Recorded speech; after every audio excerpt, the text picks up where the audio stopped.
La pandémie de maladie à coronavirus de 2020 se propage de jour en jour, laissant des morts sur son passage. Comment se protéger contre cet ennemi invisible et insaisissable? Découvrez dans cette vidéo la réponse à cette question. Voici les instructions de l'UNICEF pour se protéger du coronavirus. Le virus corona est de grande taille avec un diamètre cellulaire de 400 à 500 micros, donc tout masque empêche son entrée. Le virus ne se dépose pas dans l'air, mais au sol. Il n'est donc pas transmis par l'air. Le virus corona, lorsqu'il tombe sur une surface métallique, vivra pendant 12 heures, donc se laver les mains avec du savon et de l'eau fera l'affaire. Le virus corona, lorsqu'il tombe sur des tissus, reste pendant 9 heures, donc laver des vêtements ou les exposer au soleil pendant 2 heures suffit pour le tuer. Le virus vit sur les mains pendant 10 minutes, il suffit donc de mettre le désinfectant à l'alcool dans la poche à des fins de prévention. Si le virus est exposé à une température de 26 à 27 degrés Celsius, il sera tué. Il ne vit pas dans les zones chaudes. Il est également suffisant de boire de l'eau chaude et de s'exposer au soleil. Rester à l'écart des glaces et des aliments froids est important. Se gargariser avec de l'eau chaude et du sel tue les amygdales et les empêche de fuir dans les poumons. Le respect de ces instructions est suffisant pour empêcher le virus. Est-ce donc nécessaire de porter un masque facial? Prenez les mesures préventives que vous prenez pour le rhume et la grippe. Cela implique d'éviter les contacts étroits avec les personnes malades, ne pas toucher les yeux, le nez et la bouche, se laver les mains soigneusement et fréquemment, nettoyer et désinfecter les objets et les surfaces avec lesquels vous entrez régulièrement en contact.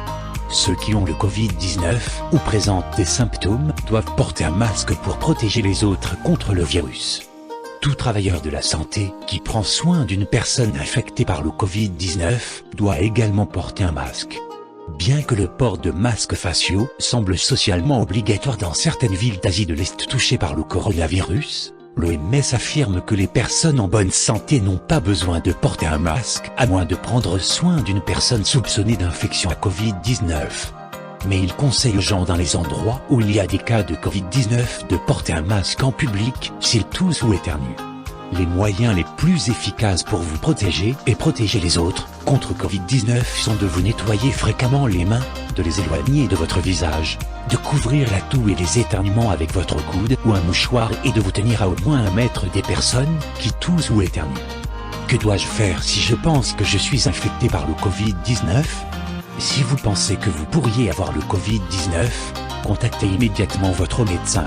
Si vous vous rendez au cabinet de votre médecin ou à l'urgence, appelez à l'avance afin que quelqu'un puisse vous rencontrer à l'extérieur pour vous donner un masque pour aider à limiter la propagation des germes. En attendant, éloignez-vous des autres. Si vous vivez avec des personnes, choisissez une pièce ou un endroit dans votre maison où vous pouvez être séparés des autres. Ne partagez pas d'ustensiles ou de tasses. Demandez à quelqu'un d'essuyer régulièrement les surfaces de la salle de bain avec un désinfectant, de garder les mains propres et d'essayer de garder les fenêtres ouvertes pour la circulation de l'air. N'oubliez pas de couvrir vos toux et vos éternuements. Qu'est-ce que la distanciation sociale et dois-je le faire?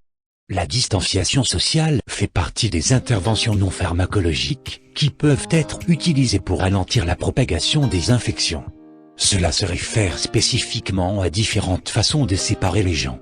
Augmenter la distance entre les bureaux à l'école ou se tenir plus loin de la prochaine personne en ligne à l'épicerie est à la fois une distanciation sociale, tout comme le travail à domicile au lieu d'un bureau et le choix de coude au lieu de serrer la main.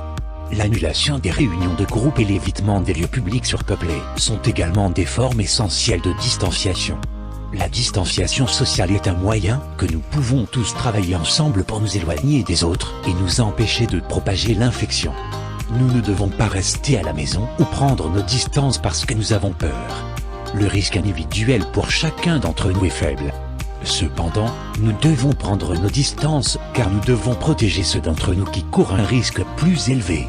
La vitesse à laquelle cette maladie se propage dans notre communauté fait une grande différence en termes de nombre de personnes malades en même temps. Si plusieurs personnes sont malades à la fois, cela pourrait facilement submerger notre système hospitalier et nous pourrions ne pas avoir suffisamment de lits pour tous les patients qui ont besoin de soins.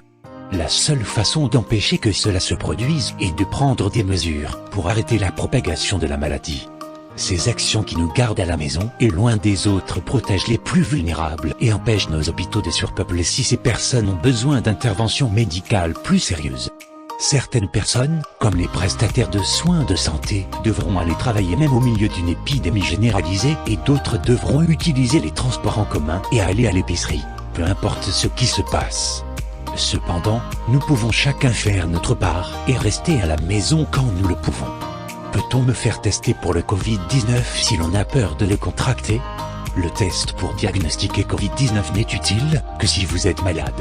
Assurez-vous d'informer votre médecin de tout risque de Covid-19 que vous pourriez avoir, afin qu'il puisse vous faire passer un test si vous en avez besoin.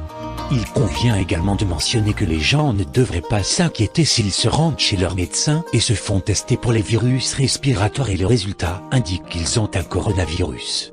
C'est parce que le coronavirus est le nom de tout un groupe de virus, y compris le rhume. Si vous voyez des résultats de tests qui indiquent que vous en avez un, ne vous alarmez donc pas. Si vous êtes testé pour Covid-19, votre médecin sera très spécifique et vous guidera à travers tous les résultats. Maintenant que vous savez comment vous protéger efficacement contre le coronavirus, abonnez-vous donc à notre chaîne si vous ne l'avez pas encore fait. Activez aussi la cloche de notification pour rester informé des dernières informations sur le coronavirus et sur la santé et le bien-être en général. À bientôt, prenez soin de vous.